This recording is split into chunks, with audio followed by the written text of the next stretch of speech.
Кандай гана иш болбосун түйшүгүнө чыдаган киши гана өзүрүн алат. Сузак районунун Кызыл Туу айыл аймагынын тургуну Мухтарбек Мусаев малдын кыгынан биогумус өндүрүп, ишкерлигин жолго коюп алган. Ал сөл жалдын жардамы менен органикалык жер семирткич даярдайт. Мухтарбек мырза биогумусту сатат, ошондой эле дыйканчылыкка колдонуп, экологиялык таза продукция өндүрөт. Органикалык жер семирткичти 3 жылдан бери күрүч өндүрүүдө дагы колдонуп келет. Айыл чарба азыктарын экологиялык жол менен өндүрүүгө ыктаган жана аны жайылтуу аракетин көргөн элеттик каарманыбыз тууралуу кесиптешим Осмон Улам Садыруулу айтып берсин.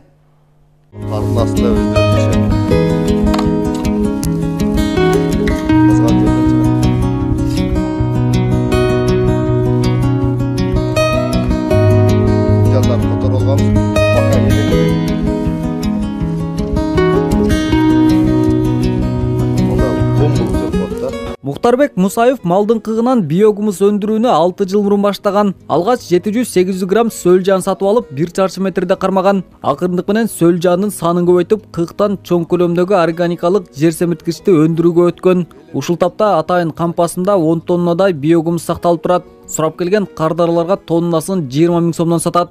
Биогумусту көрсөңүздөр болот.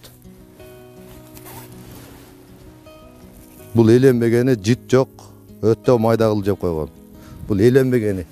Эленгенде мындан да сону болуп калат. Бул жерден сөл жандарды берге багып, өстүрүп, жедирип, биогумусту таза биогумус чыгаргандан кийин ящиктерге, каптарга, мисалы үчүн ящикке свежий көңдү саласында үстүнө койсоң, сөл жандардын баары жок бетине чыгат. Аны алып барып, оны ол жакка салып, көбөйтүп, андан наркы жака алып көбөйтүп ошентип кете беребиз. Фермер иштеткен Калифорния сөл жаны узундугу 5-8 см, салмагы 1,5-2 грамм болот. 2 грамм салмактагы сөл жан суткасына 10 граммдан ашык биогумус даярдай алат. Сөл жандарды 27-28 градустагы температурада багуу зарыл. Кышкысын кыкка салынган сөл жандын үстүнө саман таштап жылууланат. Бул дагы да бир узуну 20 метр, bunday узуну 20 метр, турасы 2,5 метр. Bunun içinde сөл жандар жеп атат. Ал нарагырагында себеби кыш жеңил болуп калгандыктан жеген жебин түгөтүп коюп, дагы жаңылап салдык. Бул жерде бир 15 тоннанын тегерегинде ташталды. Кык ташталган.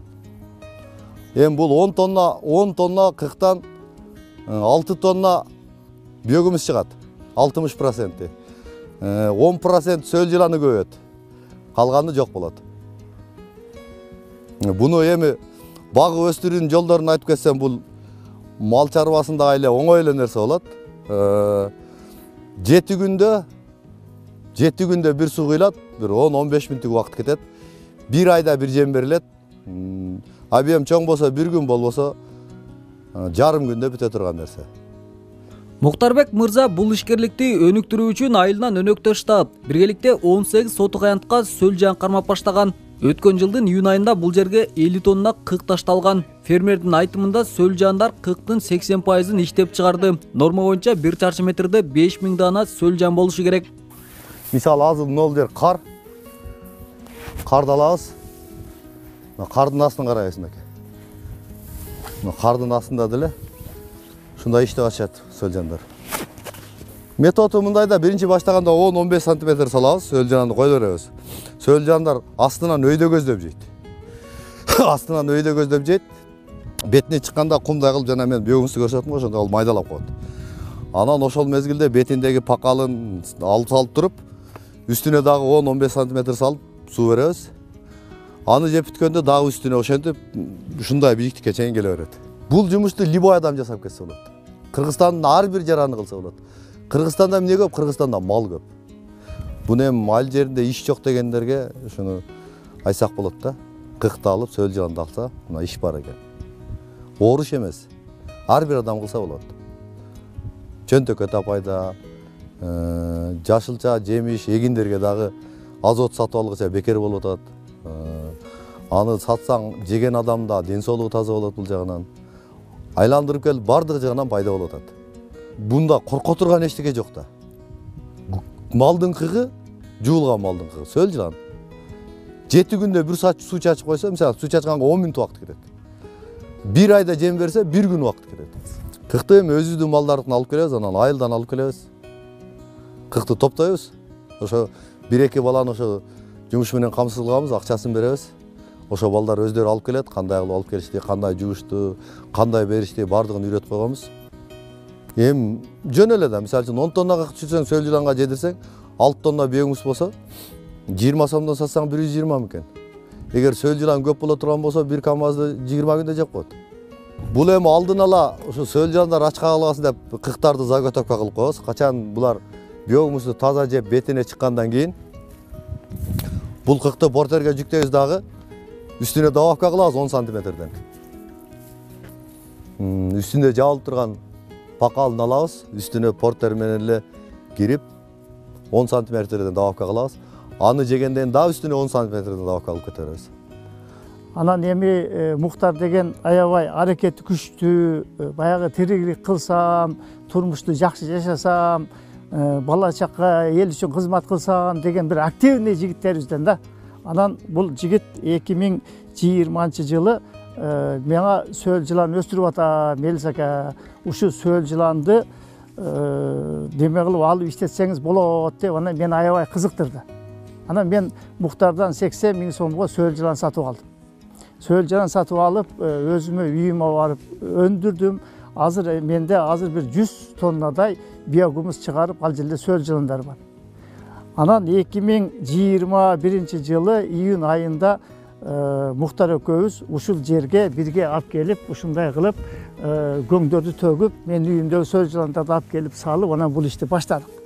Биздин кыргыз элинин генофону жанагы химиялык жер семирткичтерди пайдаланып, ошонун аркасынан жүрөгү, боору, бөйрөгү ооруга чалдыгып, андан көргөн пайдага караганда элге кетирген дары дармекке кеткен акча ошончолук көп болуп атат азыр. Анан эми ушул биогумус менен быйыл биздин максатыбыз мурда практика кылып азыр чыгардык, мына Мухтар буну чыгарды. Ушуну чыгарып туруп, биринчи быйыл өзүбүздүн айыл өкмөттү ушундай жерлерибизди химиялык удобрениясыз жерди байытуунун, жердеги жанагы микрофлораны, ошону бактерияларды кайра өндүрүүнү жолго коюу биринчи максатыбыз. Биогумусту бардык эле айыл чарба өсүмдүгүнө колдонсо болот. Бул деген эч кандай зыяны жок. Биогумус жерди семиртүүгө, органикалык азык-түлүк алууга көмөк берет. Курамында азот, фосфор, калий, кальций жана башка көптөгөн элементтер бар. Аны жердин кыртышына жараша берет. Маселен, жер абдан эле арык болсо, ага гектарына 7 тоннага чейин биогумус сепсе болот. Натыйжада түшүмдү 2 эсе көбөйтүүгө жол ачылат. Өзгөнүш көрчү анализи чыккан, экологически чистый. Мухтарбек мырза өндүргөн биогумусун күрүч өстүрүүдө 3 жылдан бери колдонуп келет. Өткөн жылы 3,5 гектар күрүч айдап, гектарына 4 тоннадан биогумус салган. Органикалык жер семирткичти колдонуу менен түшүмдүүлүк жогорулаган. Эң негизгиси экологиялык таза продукция өндүрүлүүдө дейт. Фермер айыл чарба министрлиги тарабынан продукция экологиялык таза деген тастыктама алган. Шалыңдан 55% күрүч берип аткан болсо, азыркы мезгилде биогумус бергенде уже 60-65% бүтүн күрүч чыгып атат. Күрүчтүн 0 сорту бар бизде, мисалы өзгөнүштө берген сортубуз мынакей. Чоңдугун, тыныктыгын, ашы жакшы дамдуу болот. Азыркы мезгилде алды Красноярскке чейин, Абаканга чейин алып атышат. Бул сортубуз Баткен лазер деген сортубуз. Мына буну да көргүлө. Баткен лазери. Буну да алып атышат. Буга дагы спрос чоң. Экологически чистый удобрение менен пишкан деп. Буну азыр эми биздин элибиз жакшы билелек. Билгендер алып жеп атышат. Анан көбүнчө эле айтат да, даамы кандай болот экен, ашы кандай болот экен. Мен айтып коем, бунун даамында эмес, ашында эмес. Бунун калориясында болуп атат. Нитратностасы. 0,1 биз норманы 0,3-кө түшүрдүк норма нитратность. Бул ак күрүчтүкү. Девзыра күрүчтүкү 0,5 экен. Аны биз 0,2-ге түшүрдүк. Бул Ош шаарындагы лабораториянын жыйынтыгы. Буну мага эмне түрткү болду? Азыркы мезгилде Россиядан канчалаган күрүчтөр Заркага кайтып келип атат. Анан илим изилдегендер, окумуштуулар айтып атат.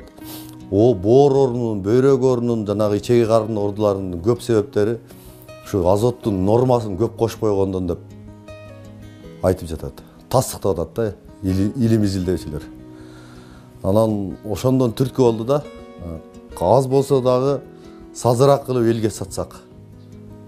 Өзүбүз дагы таза жесек, келечектеги балдар, туугандарыбыз кыргыз эли таза продукция жесе деген ниетте баштадык. Сузактык фермердин келечекте органикалык жер семирткичти пайдалануу ыкмасын жайылтуу, ошондой эле айыл чарба өсүмдүктөрүн экологиялык таза жол менен өндүрүүгө өтүүгө салым